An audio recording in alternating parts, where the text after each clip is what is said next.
Tune into the Donttap podcast. Donttap podcast. You give the process, the tape, the study, the narrative, the script. A little bit of a downfall from a champ. When we're looking at value on the lines.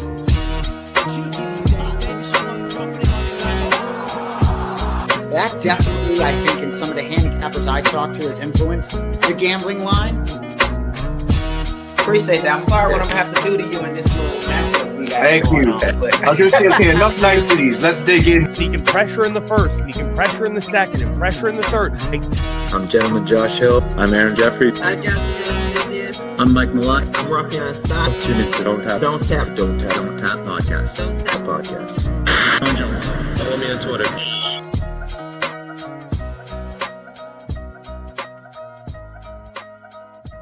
Hey, I'm UFC President Dana White, and you're in the ring with Callum McGregor.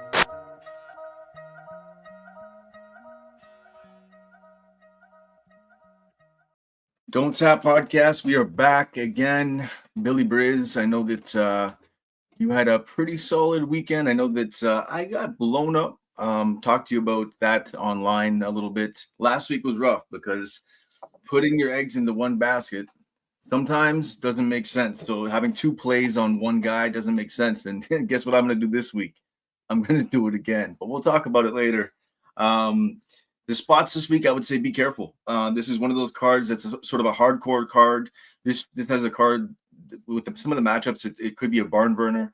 It could be a fun one to watch, but be careful in the bets and what you place. Yeah, Apex cards usually good cards for me throughout the year since COVID. Glad to be back in the Apex a little bit. But last week's card was an absolute banger. I don't think you can get better than that UFC Seattle card. Bunch of finishes on the prelims. One of the best spots last week we couldn't even talk about because that fight got announced pretty late in the week. The Austin Vanderford versus Nikolai spot. That was a great spot. Ended up cashing on that one.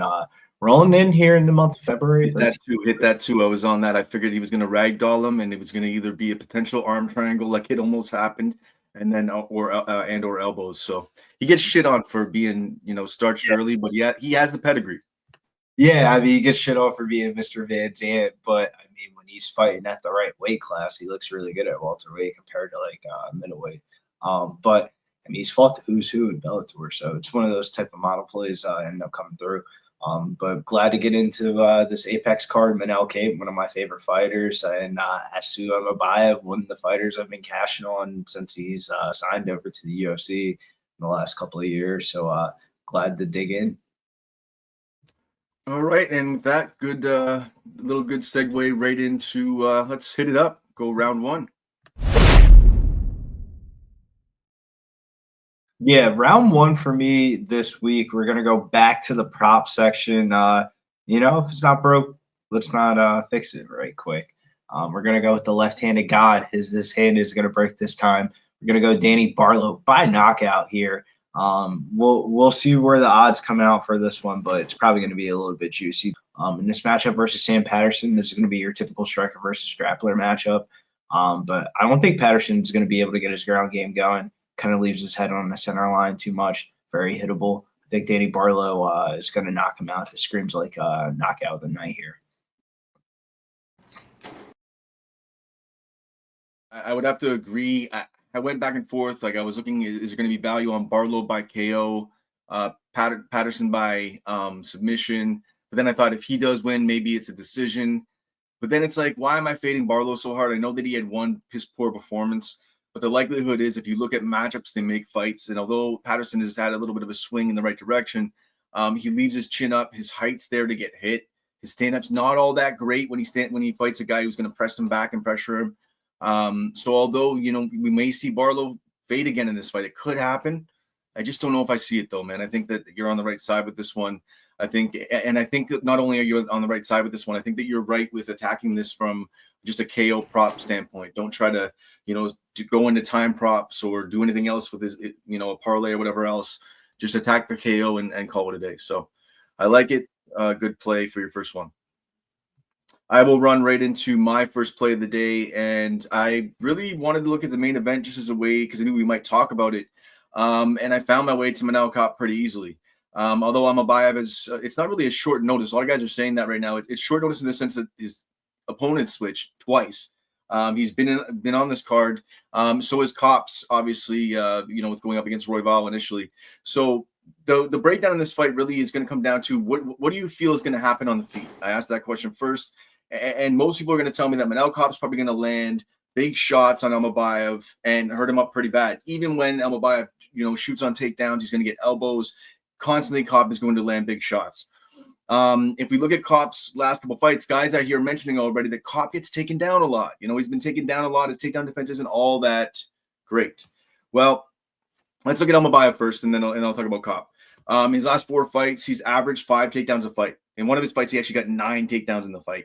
Control time wasn't that crazy considering the amount of takedowns. So guys are getting back up again when he's taking them down. But still, that being said, he's taking guys down a lot. He's averaging over 5 takedowns a fight. And then control time is roughly in and around the 7-minute marker average for him. He's on a 4-fight win streak.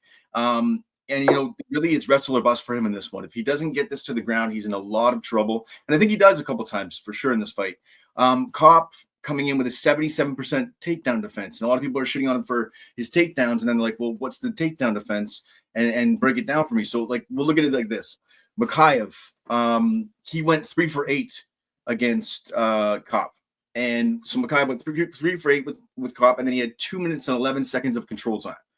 So he's not really controlling him for long. He's not really getting him down. For me, I just think Kape, I know that fight was obviously one of the worst fights ever. But I think Kape, if he gets time on the feet, he's just going to land. Then we look at Nicolau. Nicolau went 2 for 9 and had 2 minutes and 30 seconds of control time in his fight against Kape. So, those are 2, stretched out in time fights. I think that Kape is the side because what we're going to look at is right now Kape's losing to about 2.5 minutes of control time.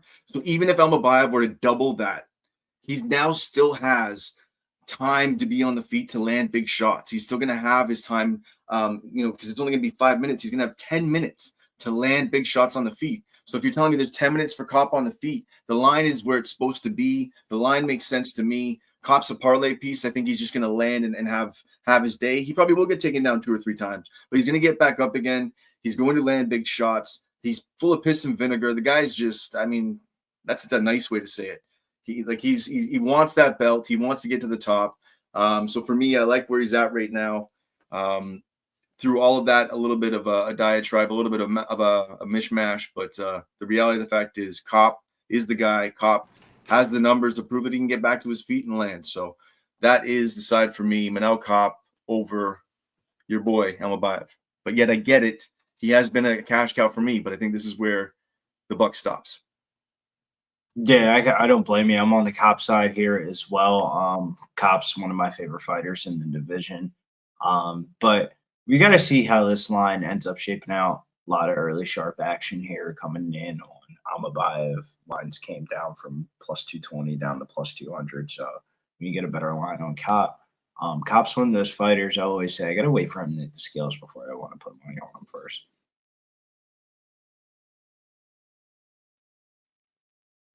Okay, from there we will jump into round number 2.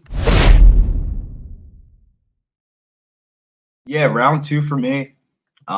Maybe I'm pushing my luck here, but I want to go Hyder Emil money line, kind of a combination of 2 things here. A fade on William Gomez and double down on Hyder Emil after cashing on him at underdog odds in his last fight. He's just been a cash cow for me. Cashed on Dana White Contender Series around minus 180. First 2 fights in the UFC, both underdog odds, both knockouts. I'm shocked that this line's as wide as it is. William Gomez, very well-rounded fighter, but I feel like his time is coming, though. I'm shocked that he's 4-0 in the UFC. He fights to very close decisions. Maybe Hyder Emil doesn't get a knockout here like he has been able to in the rest of his fights, but I think he's going to be the one to be able to land the more damaging shots and kind of get the slight edge on the judges' scorecards here, 29-28 decision. Maybe I'm going out of my realms a little bit here saying Hyder Emil winning the decision, but I think he's the value side in this matchup here, first fight of the main card. Yeah, I've never really been sold on William Gomez. I've never placed a bet on him. I've never really backed him in a fight, never really broken down any of his fights in the way where I wanted to find an edge for him. Kind because I just feel like I don't know, man. I don't know what it is about his style. I'm not a huge fan, and I think that Hyder Emil showed that he fights for your dollar. He's a guy that will fight all the way to the end of a fight, even when he's gassed. He's a guy that has power in his hands and can grapple as well too. So I think this is a good spot. I think anything over about plus 150 is a good spot. And I was even looking at this as maybe a dog, but I'm going to bring my dog to the table for round number 2 as well. And it's somebody that I think a lot of people are back and forth on whether or not they want to jump on the board. They might want to jump on live. But I'm going to go with, Charles Johnson. And Charles Johnson, for me, is a guy that there's multiple things going for him in this fight. First, in his opponent, he basically is round 1 or bust. And so for Johnson, if we're looking at him, one of his greatest qualities is to be able to melt guys late, be able to stick around in a fight. He's shown fight IQ, and initially he didn't show great fight IQ when he was first in the UFC. He's shown great fight IQ in past fights recently. And I just think that he has a well-rounded set. He's one of the guys that can come in here and mix up the wrestling, mix up the boxing, and the size difference is huge. I think there's almost a 7-inch reach difference. And so for Johnson, I just think that him at plus 110 right now, you can get him. It's a little bit of a level check. I get it that Tamarov has the power on his side. He does have volume. He does have 11 KOs. He has fought outside the UFC. But I just don't believe until I see you fight in the UFC. And Johnson's been in wars with maybe some guys that are a little bit lackluster, but he's proven that under the lights, he can dig deep and be that guy. So it's like when you get him at plus money in this spot, I'm going to wait on this one. I don't know yet. I like it as a dog piece potentially, but at plus 110, is the line going to get more inflated? Or are some people going to come in on Tamarov because of the power, because of the striking? And I get it fully. But beyond that first round, where does it go? It's probably a live spot set up perfectly for this one. Maybe hit it live. But it's one I wanted to sort of talk about. It's a dog piece I may be looking at, but I may wait to see if the line gets a little bit more inflated one way or the other. But what's your thought on this one? I know that you've been a Johnson backer in the past. I know that guys at Pub Sports Radio have backed Johnson in the past as well too. What's your thoughts? I'm a little bit puzzled because I think Tamarov wins round 1 at a very high clip in this fight, just because the way Charles Johnson fights, they're going to strike on the feet. Granted, he has a huge height and reach advantage, but that probably won't play out until the second and third round. So it's how giddied up am I to bet Charles Johnson pre-flop if I think he loses round? He's going to lose round 1 at a very high clip in this fight of the way Tamarov fights, dude, he throws fucking bombs, dude. And he's just going to go in there. Charles Johnson's going to engage in striking. And then eventually, once the fight gets into it, the second and third round, yeah, that's going to favor him. But he's got to make it through the first 5 minutes. Dude, he could legitimately get knocked out. There's a lot of times that Charles Johnson's been knocked down in fights before. And this is probably the hardest hitter that he's going to fight in a very long time. It's one thing I meant to talk about, so I got the stats on it. He's never been knocked out before, and he's only been knocked down once in the UFC. At least as far as what the stats are telling us right now, he's only been knocked down once. And so for me, just a guy that has a chin on him, a guy that, although he does get hit, and you are 100% right. I'm not actually reneging anything that you were just saying there at all. I just wanted to jump in with that stat there. But the idea of him at live, it does seem like it makes way more sense. You're probably going to get more meat on the bone after that first round because he does start slow. And I think that I love to actually interview the guy and find out if that's conscious. If is he drawing out the attack? Is he trying to get certain guys to gas because he does pour it on late and he can be that dog? I wonder if that really is it, but maybe that is how I approach it, and I'm glad that we talked about it. But that's why I like how we're sort of approaching this now. Although if we come early, we can have a spot on it, but let's sort of talk it out and see where we can find the right bet on it. And I think that might be the play. Look at Charles Johnson live, unless the line gets a lot more inflated, and I may sprinkle the live or the dog money out of the gate, but we'll see. But yeah, you'll probably get more money, more value going into the second round. Man, I cannot talk today. It's called sativa. It's called sativa.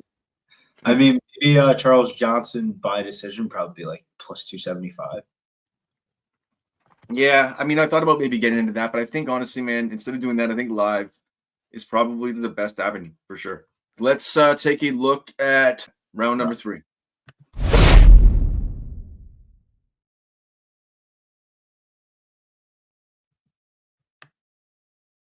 So you can bring your first spot. You're leading the way. I know that you're going to bring a 2-piece to the table. We are going to build a 2-piece as well too. But bring your 2-piece to the table and let's see where the value lies. I like it. I like it a lot. Yeah, the first, I'll just bring one leg and you bring the other leg. First leg here for me is going to be Mario Pinto. Yeah, the debutante here going up against Austin Lane. Austin Lane, I'm shocked that he won that fight against Rebellious Disbane. Let's just start it off with that. But man, he has to be maybe the worst heavyweight on the roster of like, he isn't that durable. His cardio isn't that good.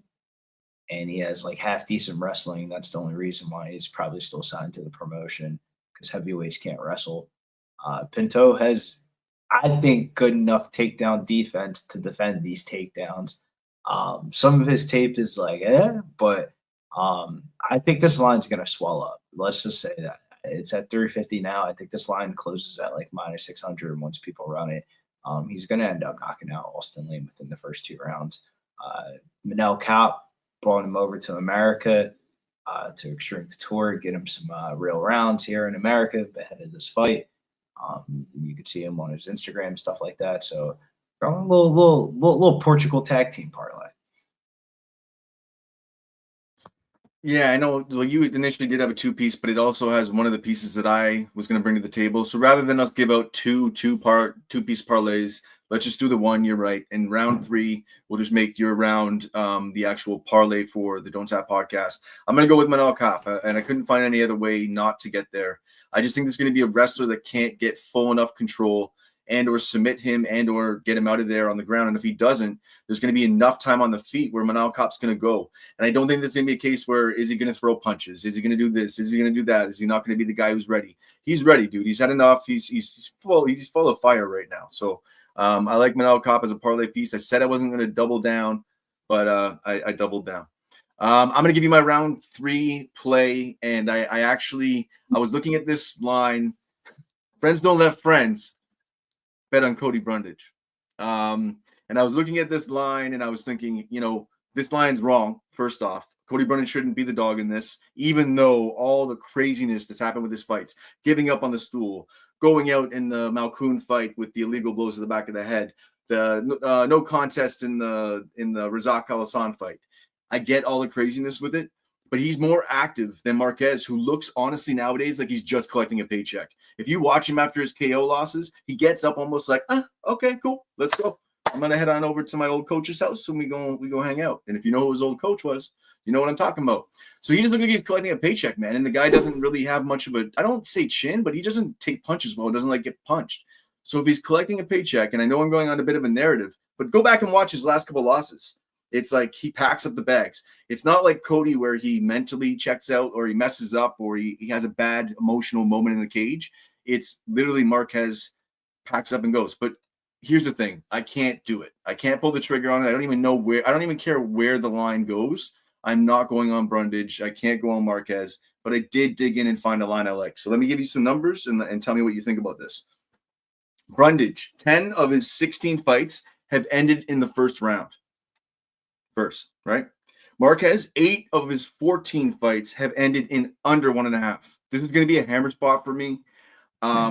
If they're depending on what they do, I think honestly, fight to not start round 3 or fight, that's going to end up being like minus 200 or bigger. They're going to have it. It's going to be a little bit of a gap there. I think we'll see if we can get value on it. I'll hit it at like minus 180. I'll smash it. But the reality is, I think that the minus 140 right now at under 1.5. Both these guys have just sort of thrown big punches in the early going. Marquez does have the striking advantage. You want to see Brundage take the fight to the ground, but Brundage does have hands. It's just he gets hit too. So both these guys are going to throw. Both these guys have packed up and called it a day in the past many times. They've lost in the first round, lost in under 1.5, won in under 1.5. For me, I'm going to take the under 1.5 at minus 140. What do you think about that one? I'm right there with you. It's actually one of the first plays that I was actually about to write up for the show, but with totals and stuff like that, I don't like try to give a nose out too early in the week because I have no idea. Because the line I saw for this total was minus 115, not minus 140. So, you know how the totals are, bro. You have no It's idea. right online right now. I'm looking at bet on. They know it's early, so they might be have a varied lines. We'll get it really figured out what it's going to be later in the week. But it's the line I want people to look at, because if you get this even at minus 180, I think it. I don't know, man. I want to see where the lines go exactly, but there's value on that. The numbers don't lie. The stats are there, and both these guys are just a car wreck. If these guys go to do a sloppy decision, you'll see some shit. I'll bring out some fire online. Well, I think it's the co-main event for a reason, because this is kind of like a car crash waiting to happen here. It's actually funny that you really did bring that up, because that was one of the spots I was really looking at, but I didn't want to bring it because I didn't have like an official like line to it. But yeah, I'm right there with you. I would say just missed the cut for me spots. I don't mind Chepe Marichal as a parlay piece against Ricardo Ramos. I don't, as much as I think the line is wide, I kind of just don't see how Ricardo Ramos wins the fight, if that makes sense. If like Chepe is like this line basically indicates that this fight hits the second and third round, Chepe is probably going to be a huge favorite on live betting odds. Outside of like a fluke finish, I kind of don't see how Ricardo Ramos is going to win the fight. He actually might get finished.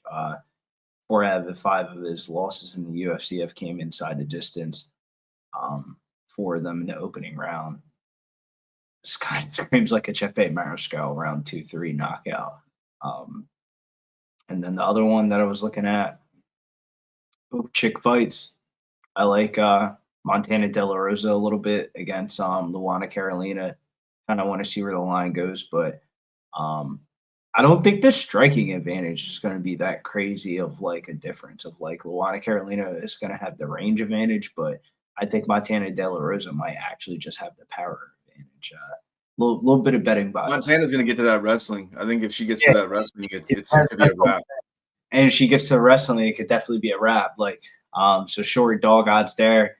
And then another one I was looking at, we got to see where the props end up shaking out. The other chick fight, kind of like JJ Aldrich by decision against Andrea Lee. Andrea Lee's just on the way out, it feels like. She's just behind in everything. In the striking exchanges, she's always behind. She's behind in the grappling. She's just behind in everything. But she is durable and she's tough as hell. She's Texas tough. So I think that decision prop is probably a good one. I was looking at that, and that might make my card as well too. I mean, to bet a female fight to go to decision and the likely winner to win by decision is not necessarily the most wizardry of capping, but at the same time, it's always a solid. No, but it's the consistent. That's the solid spot every week. If you were to hit that pretty regularly, you're doing pretty good. So. Just to be safe, maybe round 3 or decision if it's like under minus 170. You never know. Women's MMA. Yeah. I was looking at the Robovic fight as well too. I think I just don't know if that's a parlay piece because Hasbras has striking ability, but he gives up, man. I've seen him pack up and go, and I think Robovic has the style to make him pack up and go. But I just didn't really find I almost made him a parlay piece for the show today, and I just didn't do it. I didn't pull the trigger on it. I think that's what's going to happen. Honestly, I think he's going to make him pack up and go, but we'll see. He does have it's a little bit of a level check in the sense of time under the lights with the UFC, but yeah. Price wide though, bro. Minus 250. I thought we were going to see like minus 175, maybe minus 200 at like where the price tag is right now. I mean, like how shocked would you be to see this as a split decision? Like it's going to be a striking fight for 15 minutes. Anything can happen in those type of fights. Any other spots? Oh, one thing. Let's talk about this right at the end. Did you see the news? What news? Fight that just got dropped. Well, maybe it was a little while ago. Kayla Harrison? No. Canadian relevant. Oh, Canada. Mike Mallet. That was like last. No, not your Chuck Buffalo racist ass piece of shit.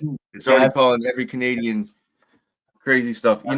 Some people voted for Trudeau. I got to tell you guys, to you American people listeners, we all didn't vote for him. We all don't agree, and all of us aren't liberals that dye our hair pink and vote for that guy like that. So, please.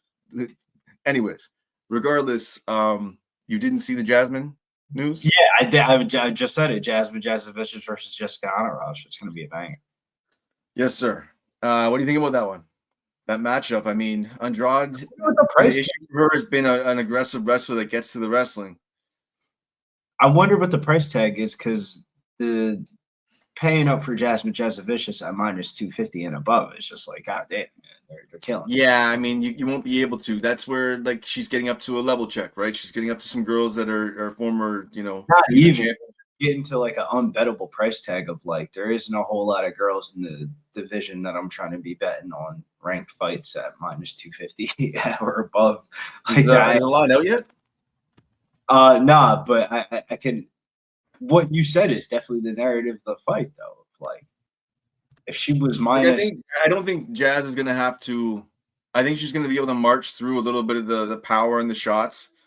I think she has enough on her own end with her striking and how good it's come along where she can set up her wrestling still. And then when she gets in there, I just don't think there's going to be much of a challenge. I just don't see it. And on the other side, where Andrade's had an advantage on top of girls in the past, Jazz has the scrambles, and I just don't know if that's going to be good for her because Andrade's gas tank can start to waver. And when it does, you know, rinse, repeat, man. If she has to rinse, repeat, and take her down multiple times, it's a wrap. it literally feels like the same exact matchup as MBS, just a little bit more of a finishing. She's getting a lot of those girls, right? Like she's getting a lot of like these Brazilian powerhouses that have not necessarily hardcore jiu-jitsu, but like, so it's interesting. But I mean, I think they're setting her up a little bit. I think they, you know, in the narrative scheme of things, this is a perfect matchup for her to get her just dues in the division, and then also have a Canadian on the map at that level, right? Yeah, I was gonna say she's just kind of ends up being the Canadian by default. Nothing against Mike Mallet, but Mike Mallet seems more of like a guy you bring for like a good time for a main card. You give him a good matchup for a good main. Here's the thing. He's regrouped and doing his thing, and his last fight he fought smart. I heard guys shitting on him for how he fought, and it's like you fought smart against a boxer with power and won a decision. Who wins decisions? Champions do, and I'm not suggesting he's champion. That's not what I'm saying. I'm just saying to win a decision, a smart decision is not a bad thing in MMA. You know, it's just dumb online shit. But anyway, I digress. Yeah, but I mean, I think Jasmine Vicious might be your guys' like actually only shot of like maybe reaching the belt. Well, I mean, if you look at the welterweight divisions for Mike, and then you look at Jasmine, and it's not to say that there's so much less talent, and that's a thing, but it's like there's an avenue for her to potentially, with timing, to make a shot. Well, not even talk about talent, just discrepancies of depths of divisions of like the women's weight classes are just the easiest. You're going a 4-5 fight winning streak, you should get a title shot for sure. But all right, brother. For Billy Briz of Pub Sports Radio, I'm Callum McGregor. Tune to the Donttap podcast. Tune into the Donttap podcast. Donttap podcast. You do the process, the tape, the study, the narrative, the script, and a little bit of a downfall from a champ. When we're looking at value on the lines.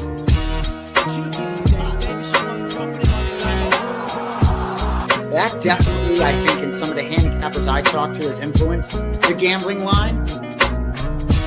Appreciate that. I'm sorry what I'm gonna have to do to you in this little matchup we got. Thank you. I was gonna say, okay, enough niceties. Let's dig in. He can pressure in the first, he can pressure in the second, and pressure in the third. I'm Gentleman Josh Hill. I'm Aaron Jeffrey. I got you. I'm Mike Malott. I'm rocking on stop. Tune into Donttap Donttap podcast. Donttap Podcast. I'm Jones. Follow me on Twitter.